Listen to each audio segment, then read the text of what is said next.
Figured I'd do a quick comparison here. I've got a G90, which so far has been my favorite radio, and to be honest, probably still is.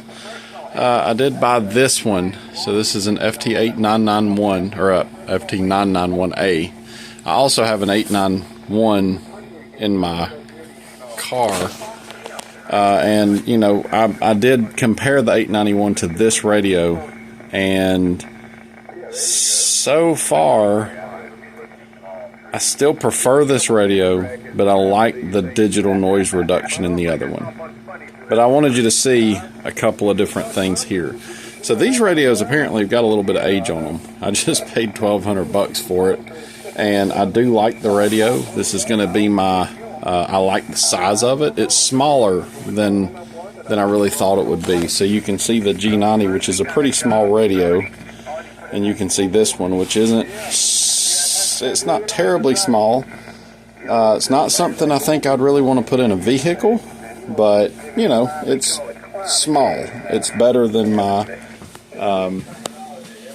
that's the ICOM FT. I forget what it is, but 7410. Yeah, so that one's pretty big. This one's a good bit smaller, and that one's even smaller. And then I've got the FX4CR coming in at some point, which I'll review separately. But I also made myself a little antenna switch. So I've just got a selector switch here, and I can switch back and forth. And what I like about it is I've got an extra position that just disconnects everything. Nothing is connected at all.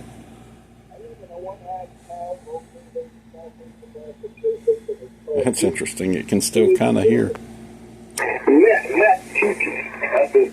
But you take a multimeter and you can test continuity here and here, and it works. So I've got, this switch is a double pole, so I've actually got the ground and the signal wire connected through the switch to each one of these. And then when you switch it off, there is no connection at all.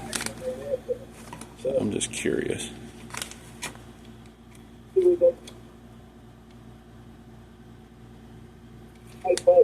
Huh. Well, that's interesting. It's still somehow picking up through there. But I wanted you to see kind of the difference here. So one of the things about this, if you look at the waterfall, I'm going to turn this down. If you look at the waterfall, now watch as I turn it. See how it's got a little bit of a lag to it? Just a little bit.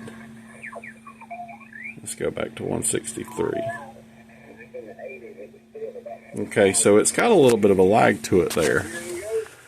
Now, this one, you can see in the waterfall. Now, if I want to go over to that other station, see how it pretty much updates live. So if there's a signal there, it moves with it.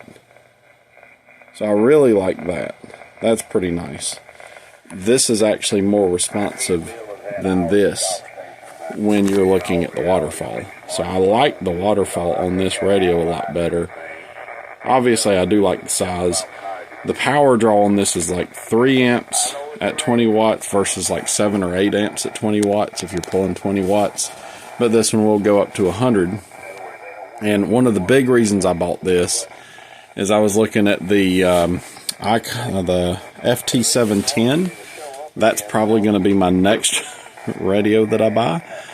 It will be, you know, a high frequency only, and it'll be more like the size of that base station size over there. But I bought this one because I was also looking at an FTM 500 DR, I think. I wanted something that would do system fusion on 2 meter, and this radio will do that. And to buy the radio that I was really looking at was about $500 or $600. So $500 or $600 for that radio plus a high frequency radio, you're, you know, $1,500 or so dollars, where I can get all of it in one radio for $1,200. I do think that these should be a little bit cheaper, to be honest with you, for the age that it is. It's an older radio. I would like them to come out with a little bit better, newer technology. That would be kind of nice. It does have a touch screen, and so far I really do like the radio. And if you notice, you don't hear as much noise as I've got on the G90. So the menu system is kind of confusing. It's not as intuitive, to be honest. This one, really, for fewer buttons and things like that, to me, this is a very intuitive radio. If I'm new to this, for the money, I'm still saying go buy yourself a G90. I would get the one with the power pole in the back. The newer one from Radioddity is where I ordered both of mine. I took this apart, and I was going to mount the head separately in my truck. I've got an FT-891 in the truck now, in my car, and I want a high frequency rig in my truck. But I'm not sure I'm going to do that just yet. I might do something separate or something different than that at some point. But just to kind of give you the different radios for $1,200, this one does have 2 meter 70 centimeter. It does also have system fusion. It's a 100-watt radio and 50 watts at 2 meters. So it does have a 3-to-1 tuner, so literally a shack in the box. And I do like the fact that you can literally plug directly into this with a USB cord into your laptop and do all your digital modes. Now, that's something I've not done anything with yet. That's another thing on the list of something to play with, but not really mess with this enough to really give you a complete verdict. But the little bit of time that I've messed with it, I do like the noise reduction and the filters and things like that this has, that this one doesn't. But for the money, I'm still going to say go with the G90. I really like the G90.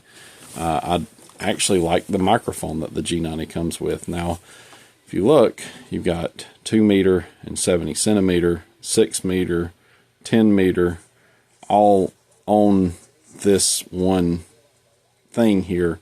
I'd love to see them come out with a G100 or whatever that includes 2 meter 70 centimeter. Man, that would be an awesome radio. Give me something that will do that. That would be fantastic. And if you were to come out with a G90 that was $800, that gives me 2 meter and 70 centimeter, and also gives me noise reduction, that would be fantastic. But either way, that's something that I would look at. But I'm still going to say this is my recommendation for an amateur getting started. If you're a technician, this would be a good one to get because it's got 2 meter 70 centimeter to get started with, and then you can upgrade to high frequency. But really, still, I love this G90. It's a good radio. So either way, I just wanted to kind of point out the differences here. If I switch back over to my G90 again, if you watch the waterfall here, if you see how much more, see I can, see this other signal over here. See how the waterfall moves with it? That is probably one of my favorite things about this. I can easily see a signal and go right to the signal. So I can see over the side there that there's a signal there. There's still one over here. So here's somebody talking right over here. There's somebody talking here. So you can see how fast and easily I can switch over. Now if I go back over to this one, again, you can see it. Let me turn the volume up. So I'm on that. But if you notice, like say I want to go over here, watch. See how it doesn't really respond, and it has quite a bit of lag. It's kind of hard to figure out where you're going.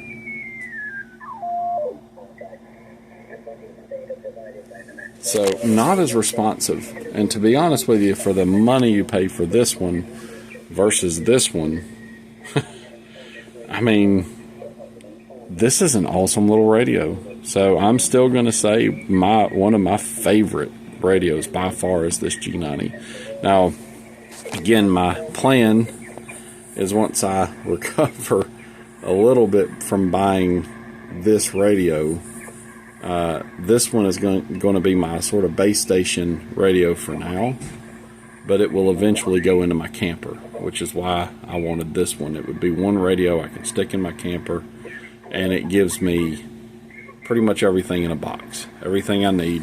I can stick up a dipole or something like that, and it'll do everything I need it to do. So, one radio that'll do all that. I do like that. But I'm still saying, for the money, buy this radio. For QRP, you can use it for QRP. It's a good radio to get started with, even if you're just sticking it in the shack to play with. And then if you upgrade to something a little bigger later, you've still got a good QRP radio.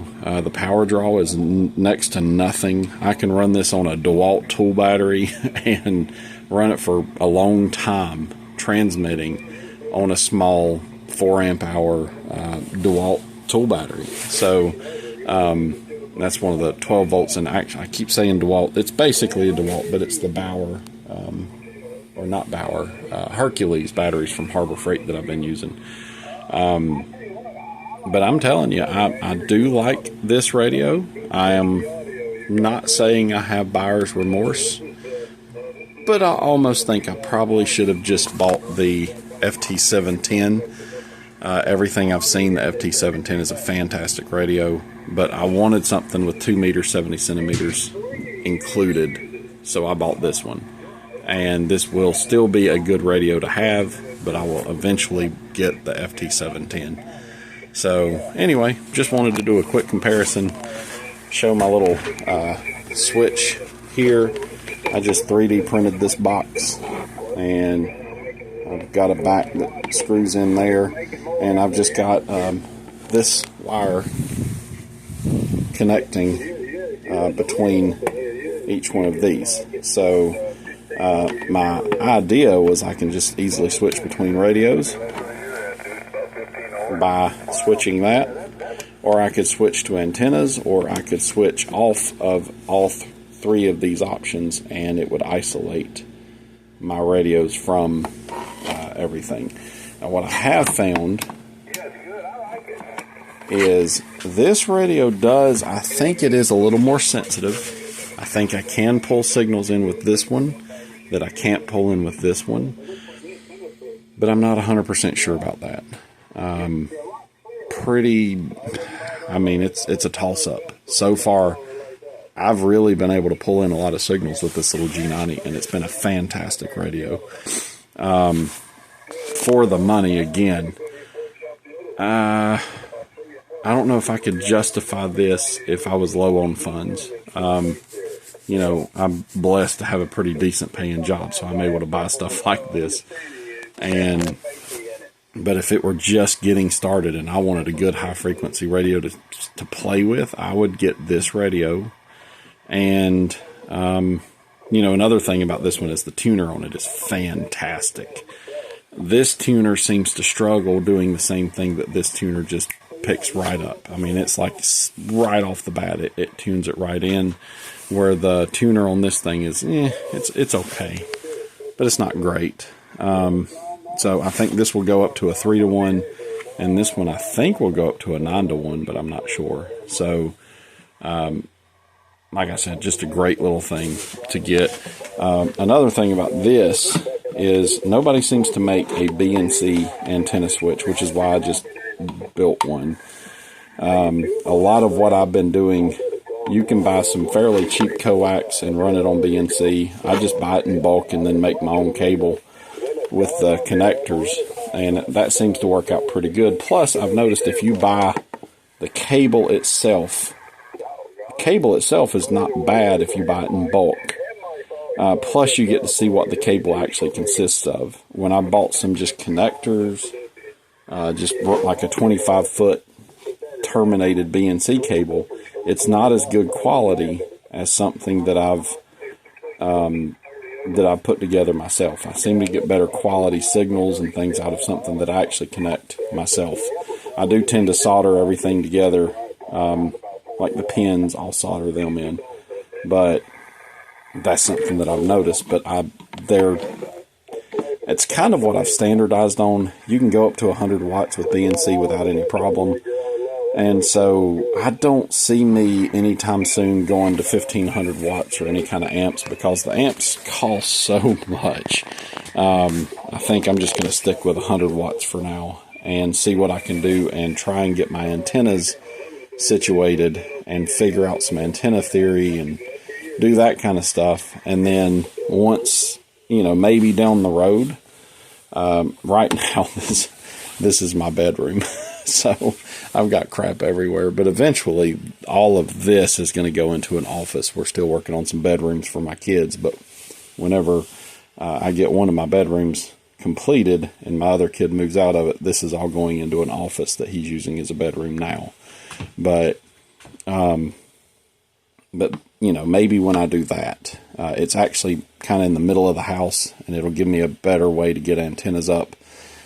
So I'm kind of waiting to come through with antenna wire into my bedroom, obviously, until I get that done. So right now all of this is just sort of temporary, but I wanted a way to switch back and forth. I'm actually going to make probably 2 or 3 of these. These little connectors here are pretty cheap. It's like $10 for 10 of them or something, or 20 of them, or it's pretty cheap. And I've already got a bunch of these switches. Nope, not there.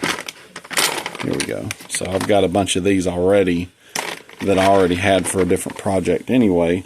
So I figured, shoot, I'm going to give it a shot. Now, I'm not sure how these do with RF, but so far, I've not had any real problems. It's done a pretty good job. I can switch back and forth between radios with it, and it does what I'm looking to do, and I've not seen any real interference. I have tried, disconnecting this and connecting it directly into the back and swapping it back and forth, and I'm not hearing anything any different. I can still get the same weak stations and all that. I can still get them through my antenna switch as if I'm plugged directly into here. Maybe there's a difference. Maybe there's a transmit difference. I don't know. But so far, for 100 watts and under, this has worked out really well. And it's just a simple box that I've 3D printed and made myself. Otherwise, you have to buy the antenna switch that has the PL259 connector, and then I've got to buy a bunch of these little adapters. And what I've done is I bought enough adapters to just outfit my radios where I can go BNC. I like the connector better for what I do. Tend to be more temporary setups. This I just set on the table. I just set that here. Eventually I will have an FT-710 that goes in my main shack that will probably be PL259 out to nice, all that stuff. But right now, all this is just temporary as I play and learn and do all that kind of stuff. But again, good radio. I do like it. I still say this is a better value. The only thing to me that this radio, and I'll say it 1,000 times, why in the world did they not give you some kind of a noise reduction with this? They should have. That's absolutely stupid. It's a simple software issue, so a firmware update should give you some kind of sound reduction with this radio. There's absolutely no reason Zygu couldn't have put that in here. They've got it in the 6100s. They've got it in the 6200s. They've got it in the X5105 or whatever it is. Why in the world would you not put it in this radio? Even if you charged more money, give me a G91 that has SDR or whatever you call it, SD, digital DNR, digital noise reduction. and I'll pay extra money for it if that's but it would just be a much better radio to me for the money. So anyway, still a great value. Buy the thing, well worth it. Jury's still out on this one. Good radio, not gonna send it back, not gonna sell it. I tend to, when I buy stuff, I keep it for this kind of thing. I'm probably not gonna sell any of the radios I have, just because, you know, if nothing else, I might give them to a friend that wants a radio so we can talk back and forth or something. Who knows? But I don't really tend to sell any of them unless I just don't like the radio at all. But yeah, just quick comparison between these two. I hope that made sense. I know I ramble a lot, but you guys have a great day.